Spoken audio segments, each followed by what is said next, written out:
gang. Let's do a forecast, a market forecast. All right, it's been a minute. Let's see. Looking at SPY, we retested the buy signal VWAP area. Got a little bit of support there. Eventually came back up. Probably tested a high day. Put this up high. Top zero. Come on back down. Never even retested that actually, so I think that'll probably be a short area right here. This VWAP, that spot there, that'll probably be a good short. We're already kind of nearing there in the pre.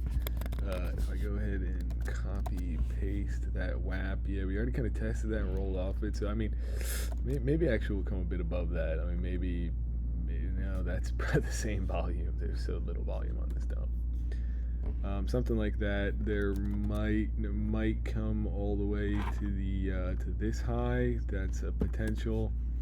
Yesterday it was kind of we gapped under the bottom of the buy signal, so you got a pretty good probability of a back test of that buy signal and then the dump, right? So this is actually very high probability, I think. Very, very nice, very clean on the VWAP for SPY.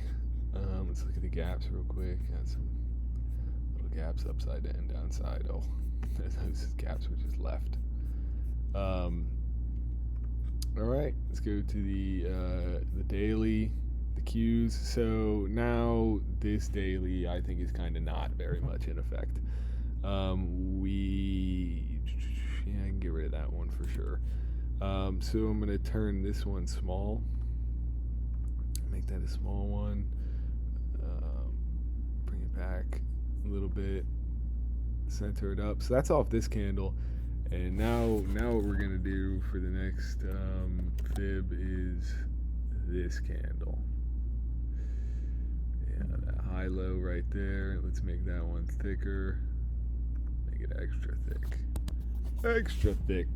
So now we got this one. Yeah, we're right about in the golden pocket, so I'm expecting failure around this pocket to then continue to the downside. That's probably what we're looking for here. But we're in the middle of this 4 hour, just 3.5 Kelts. Got the dump off the 3.5 Kelt. Or actually, this is daily. So got the dump off there. Now we're in the middle. The 4 MAC headed down. It's probably all the same on NQ, but I'll take a look anyway. So the 4 MAC actually just gave it a little bit of an upslope. But the Q's still down. Actually, is this? Yeah, this is indeed extended trading. It just doesn't have colors. Put those colors in. All right, so 4 MAC down, daily MAC down, weekly is above, but just started a little bit of a downslope, so we could get some negativity here. Starting in that pocket, let's go ahead and put that global sync. That's cool. Here we are. Let's go to then the 1 hour and 30 minute. These are daily SMAs I've coded in here. So we got the 5 crossed below the 10 on the daily. You got the 20 coming into a bit of a downslope. So that 20 could slope down. If I go ahead and copy paste these onto the daily real quick. Yep. You got the 10 crossed under. It's dotted. I'm not going to bother making them solid. That's fine. I know what it is. You got the downslope of the 10, the 5, 20 turning into a downslope. Now, I need the 5 to cross under the 20 to really feel like we're going into a larger downtrend pullback. You got on the 1 hour and the 30, those put in their positive slope. All right, we got cross up, positive sloping out. If I go over to the NQ, similar thing on NQ, except on NQ, this 30 minute is definitely ready to turn around if it wants to. We could get a pushback, but it's ready to turn around if it wants to. The 1 hour probably still needs a bit of momentum shift to turn back around. If I go over to the so let's actually think about that real quick. You got the Let me actually put these in kind of reverse order. Yeah, these were all negative, but the 4 hour on NQ actually put in a positive slope tick. Okay, then you got 30 min in the 1 hour. Turning around, they're both positive. So these are kind of gearing with the 4 hour, right? But then on the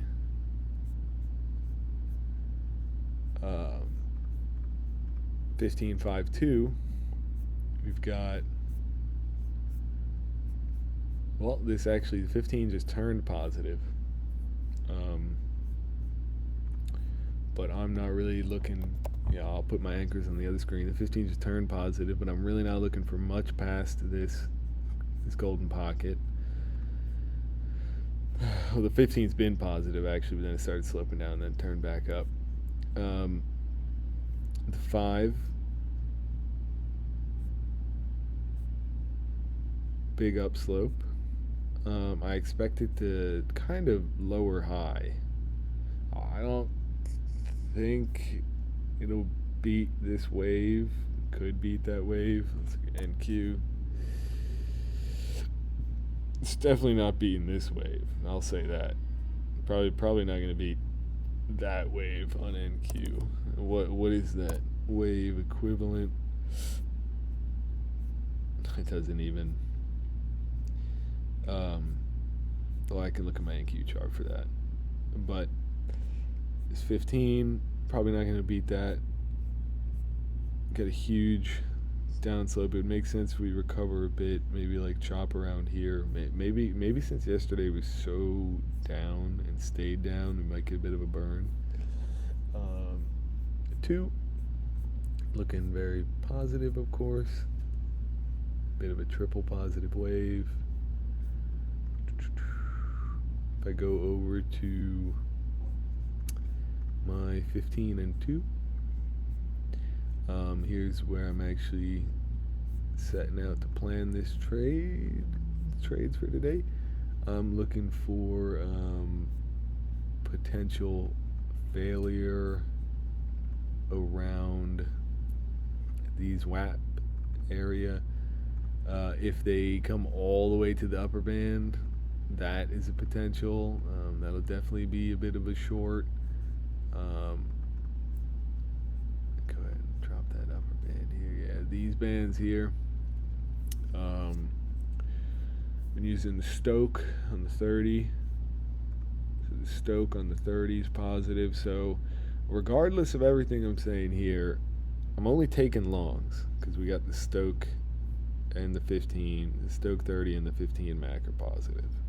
So I'm only looking to take longs unless a short is very aligned with my mentor's thesis. Then I can start paying attention to how I might be able to work in a short here. Get those out of the way. So once eventually the short comes in off of these anchors, where would I want to take it to for the scalp? I'd want to take it to the bottom up 2 minute from the latest significant pump. So if we get up, it's a little hard / annoying to quantify between NQ and QQQ, but I think it's better to keep on the lower time frame NQ so I can see exactly where the price is, but then VWAPs are better on QQQ, whatever. You got this anchor here is up about 10 points of QQQ. So actually I think if we go ahead and tag that, even if it's pre-market, if we get up 10-15 points here, so just around here, I'd be looking for a lower high, maybe break this high but then lower high from here. So break this high but then find some resistance before this high to take a bit of a scalp towards this area for about, I mean, this will calculate up, da da da. It'll probably be maybe a 10, 15, 20 point move. Um, so I would kind of be looking for that, except that's a short. And the Stoke and the Mac 15 are telling me only long. So I don't really like that play at the moment. But I can't really go long either. So maybe a better trade would be to take the counter and wait for the 15 to push it down. But in the grand scheme, this is still a with trend trade. But if I look at just the 15, we're kind of holding. I mean, this larger trend, that's definitely hitting, if you wanted to draw a little trend line here, definitely hitting a little bit of a trend line perhaps. Might find some resistance in this area beforehand because we're hitting these VWAPs. That's very possible. But yeah, I mean, if I go ahead and draw some absolute high WAP, yeah, that's way up there. We're not getting up there, that's for sure. Maybe a WAP off the dump. It's probably going to be all the way down there anyway, yeah. WAP off that high. We already kind of tested that high, so those are kind of out of effect.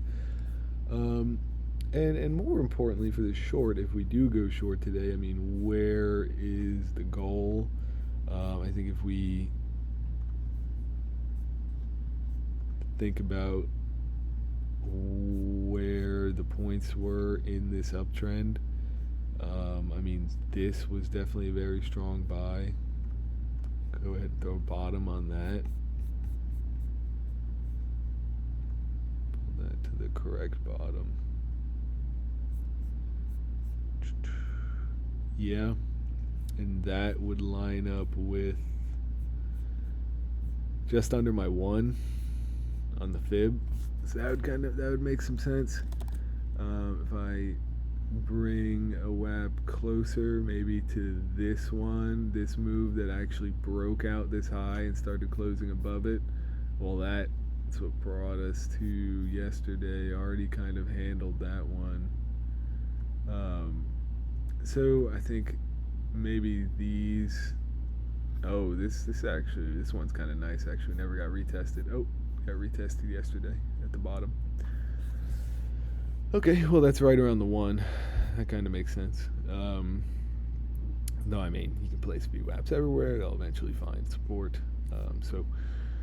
But yeah, I think looking for maybe the next VWAP down in cycle to get tested, that would be something. If I draw one here for, I believe that's a CPI. That's got to be like data. Draw that to the bottom of this data. Could make that one a cyan to indicate that it is data. That's all the way down to the 261. I don't know about that one. But at least now we've got some VWAPs here that could take effect, be used as some targets. I think they make good sense. Here is the potential short coming in. So I would start easing into a short here. I mean, already. So let's just kind of imagine, boom, get in here. Look into. We can't. I mean, let's make it at least 1-to-1. Well, actually, we'd be easing into it. If I put it above the high, I mean, that's way too high, right? But here's like that potential coming in, and then however, since my Stoke in the 15 is telling me long, what I could also do here is look for some support off of these pre-market VWAPs. That's definitely some potential. If I draw them on the low of yesterday, we've got these areas. I think this one will probably get retested, right? Forget that one. I don't like that one. Um, so yeah, I could look for these for a bit of scalp long, but the problem is that that's not really aligned with my thesis. I'm feeling that we're gonna have a burn or a down day. I'm not really. I mean, we could definitely pop pretty pretty good off of this kind of move, but if I'm in line with all this, it's clearly downtrend, right? But these are kind of uptrending, and our smaller time frames are in an uptrend. So, and the Stoke and the Mac 15 are telling me upside. So I mean, medium term, you got to look upside, but I think that upside might have been kind of handled here. So I'm kind of waiting for the 15 Mac to look negative, and I'm waiting for the Stoke on the 30 to cross, and then I could look for some retracements to get in for a short. Yeah, and then the longs are going to be off of this anchor. Maybe the one that started that move. I'm sure both of these will supply some scalp. Then yeah, so I think that's a bit of the forecast. I think overall we'll probably stay in this pocket, right? So this is kind of the plan. The final plan. I think we're gonna stay in this pocket. I don't. I think we can come down from the pocket, but I don't think we're gonna go up from the pocket. So today, kind of really hard resistance here. I think these are way too high. That's what I thought when I placed them, but I think these are kind of too low. So this pocket would be a nice middle point between the two. And here's actually the short now that actually contacted that VWAP. So yeah, I think, but I think until these turn negative, my Stoke and my Mag 15, until those turn negative, I'm going to be hesitant with the shorts, quicker to take profit. Definitely in this area of these two VWAPs. But then once those turn negative, then I will be looking to take it all the way down to the back to yesterday's lows for sure. I mean, definitely this at least.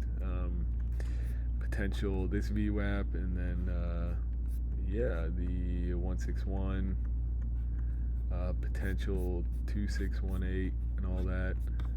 But for those bigger shorts, I need to see these metrics start turning negative, because right now all of my short term and MAC and price action is telling me upside, and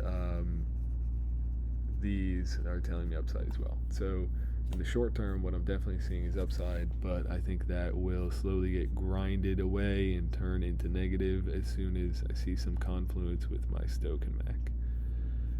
So yeah, that's a summary of the forecast. Bearish overall, but not yet. Quick on the shorts, quick on the longs, profit wise, until I get confluence with specifically the short term price action and max, along with my 30 Stoke. So yeah, that does it.